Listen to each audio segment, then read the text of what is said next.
Welcome to my channel అండి. అందరికీ నమస్కారం. అందరూ ఎలా ఉన్నారు? ప్రస్తుతం మనం ఈ సమాజంలో కల్తీ ప్రపంచంలోనే బతుకుతున్నామండి. ఏది చూసినా కల్తీ అంటున్నారు. అల్లం వెల్లుల్లిపాయ పేస్ట్ తీసుకున్నా కల్తీ అంటున్నారు, పసుపు కల్తీ అంటున్నారు, కారం కూడా కల్తీ అంటున్నారు, ప్రిజర్వేటివ్ రంగులు కలుపుతారు, ప్రిజర్వేటివ్ ఇంకేదేదో కలుపుతారు అంటున్నారండి. తెలిసి మన ఆరోగ్యాన్ని మనం పాడు చేసుకోలేం కదండి. నాకు తెలిసి చాలా వరకు జనాల్లో అవేర్నెస్ వచ్చిందండి. హోమ్ ఫుడ్ని ఇష్టపడుతున్నారు, ఇంట్లో రెడీ చేసుకోవడానికే ఇష్టపడుతున్నారు. సో అందులో భాగంగానే మేము ఎప్పుడు ఇంట్లో తయారు చేసుకునే కారం విధానాన్ని చూపిద్దాం అనుకుంటున్నాను. చాలామంది కారం అనేసరికి అమ్మో అదో పెద్ద ప్రాసెస్ లాగా ఫీల్ అవుతుంటారండి. అక్కర్లేదండి. 1 కేజీ మిరపకాయలైనా తీసుకోవచ్చండి. 1 కేజీ మిరపకాయలు తీసుకొచ్చేసేయచ్చు. తీసుకొచ్చి ఇంట్లో చక్కగా వాటిని తొడాలు అవి తీసి హ్యాపీగా పట్టించుకోవచ్చు. నేను ఇక్కడ 3 కేజీల మిరపకాయలు తీసుకున్నానండి ఈ సంవత్సరం అంటే పోయినసారి అక్టోబర్లో తీసుకొని పట్టించాను. అది ఇన్ని రోజులు వచ్చింది, వచ్చిందని చెప్పి ఇప్పుడు తీసుకున్నాను. సో అక్టోబర్ టు ఏప్రిల్ అంటే 6 మంత్స్ కంప్లీటెడ్ అండి. సో ఇప్పుడు తీసుకుంటే సెప్టెంబర్ అక్టోబర్ వరకు వచ్చిందని ఎక్స్పెక్ట్ చేస్తున్నాను. సో 3 కేజీస్ తీసుకున్నాను. ప్లస్ దాంతోపాటు 1 కేజీ విడిగా ఇంకో మిరపకాయలు తీసుకున్నాను. ఎందుకంటే ప్రతి సంవత్సరం పచ్చళ్ళు పట్టేటప్పుడు బయటే కొనుక్కొస్తామండి ప్యాకెట్లలో.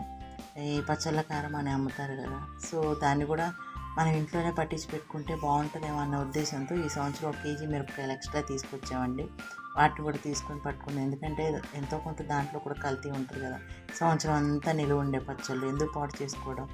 సో ఇలా మిరపకాయలు తీసుకొచ్చిన మిరపకాయని నేను మార్నింగ్ అంటే ఏప్రిల్లో ఎండలు ఎక్కువగానే ఉన్నాయి కాబట్టి కొంచెం పొద్దున్నే ఎర్లీగా పిల్లలకి అది టిఫిన్ అది పెట్టేసిన తర్వాత ఒక కత్తిపెట్టి తీసుకొని కూర్చొని ఒక చిన్న గిన్నెలో ఇలా తొడాలన్నీ విరిచి తొడాలు దాంట్లో వేస్తున్నానండి. ఒక గిన్నెలో ఈ ఎండుమిరపకాయలు ఒక 4-5 తొడాలు తీసిన తర్వాత కత్తిపీటతో కట్ చేసి ఇలా వేస్తున్నానండి. ఎందుకంటే ఈ కత్తిపీటతో కట్ చేసి వేసినప్పుడు మనం చూసుకునే అవకాశం ఉంటుంది. ఎండుమిరపకాయల్లో కూడా మీరు నమ్మరు, బూజు ఉంటుంది. బూజు పట్టిద్ది, పురుగు పట్టిద్ది, నల్లగా తెల్లగా లోపల ఉంటాయి. సో ఆ బూజుని అంటే అలా ఉన్న కాయల్ని మనం పక్కన పడేసుకోవచ్చు. సో అలా చిదిపేస్తే చేత్తో అయినా విరవచ్చు, కానీ అది టైం టేకింగ్ ప్రాసెస్, ప్లస్ చేతులు కూడా ఇలా కత్తిపీట అనుకోండి చాలా ఈజీగా అయిపోతుంది.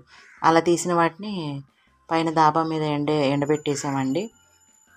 సో కొంచెం కింద అయినా పెట్టుకోవచ్చు. మనకు కొంచెం ఎండాకాలమే కాబట్టి ఎండ ఎక్కువ తగులుతుంది కాబట్టి సరిపోతుందండి. ఊరికనే ఎండిపోయి గలగలమంటాయి.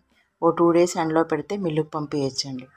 వీటితో పాటు నేను ఈ ఎండుమిరపకాయలతో పాటు పసుపు కొమ్ములు తీసుకున్నానండి. కేజీకి 1/4 కేజీ లెక్కన పసుపు కొమ్ములు, ధనియాలు, జీలకర్ర వచ్చి ఒక 100 గ్రాములు, మెంతులు అంటారా ఇంట్లో ఉంటాయి కాబట్టి వాటిని సపరేట్గా నేను తీసుకురాలేదు, ఇంట్లో ఉన్నాయి ఈ పసుపు కొమ్ముల్ని కూడా ఒకరోజు ఎండలో పెట్టిన తర్వాత ఈ మిరపకాయల మట్టుకి ఎండ పెట్టకముందే తొడాలు తీయాలండి. ఎందుకంటే మిరపకాయలు ఎక్కువగా గొట్టు ఉంటుంది, అంటే ఘాటు ఉంటుంది. అది తొడాలు తీసేటప్పుడు ఇంకా తట్టుకోలేము. సో ఎండ పెట్టకముందే తొడాలు తీసి ఎండబెట్టేయడం బెటరు. ఈ పసుపు కొమ్మలు అంటారా ఎండ పెట్టిన తర్వాత మనం చితక్కొట్టుకున్నాం అనుకోండి ఈజీగా నలుగుతాయి అన్నమాట. అలా చిన్నగా నలగొట్టేసేసుకుంటే తర్వాత ధనియాలు కూడా ఎండపెట్టానండి. ఎండపెట్టిన తర్వాత మిల్లుకు పంపించే ముందు ధనియాలని చక్కగా దోరగా వేపించుకుంటున్నాను సిమ్లో పెట్టేసి. తర్వాత జీలకర్రని కూడా, తర్వాత కొంచెం ఒక